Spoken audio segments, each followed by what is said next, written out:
Tinubu's administrator Ibas is pouring petrol on fire in Rivers State. Fubara remains governor, says activist Briggs.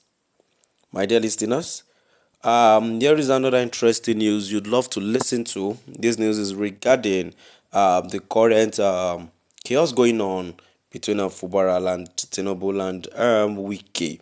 So going on to the full details, kindly please ensure you like, subscribe to this channel and share.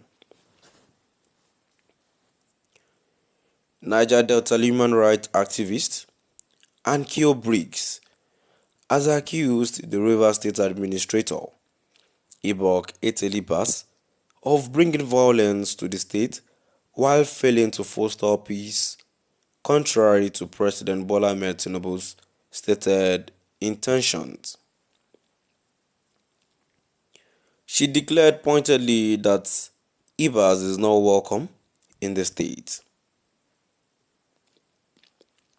Briggs shared her views during an appearance on Channels Television on Monday, alleging that Ibas is pouring petrol on the fire he was sent by the president to extinguish.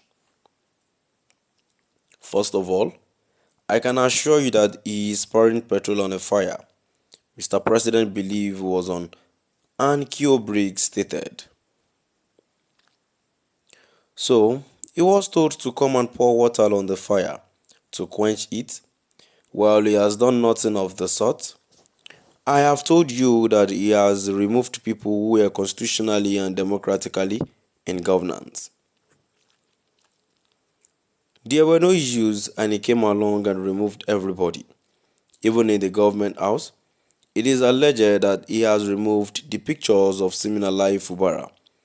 I repeat, Siminalayi Fubara remains the governor of Rivers State.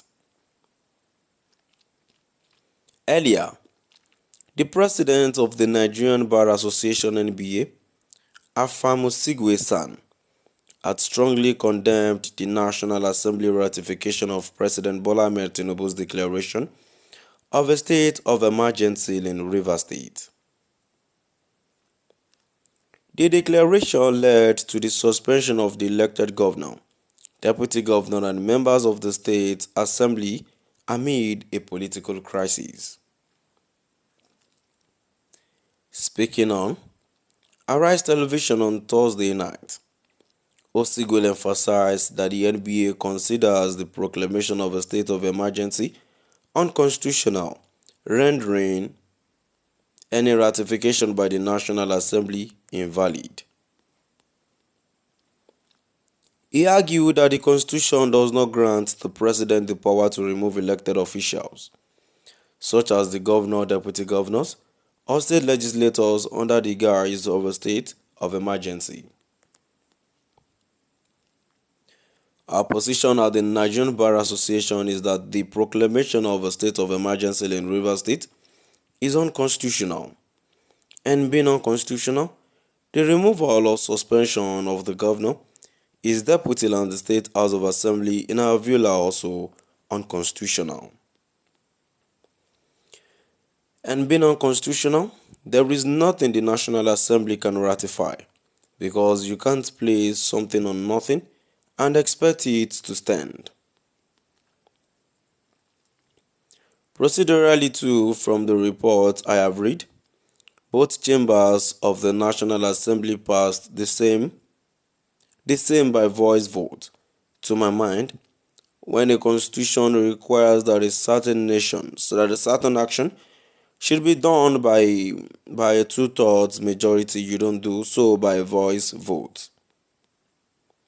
You take a physical vote, count and declare the number of persons present and the number who actually voted, to ensure the constitutional requirement has been met.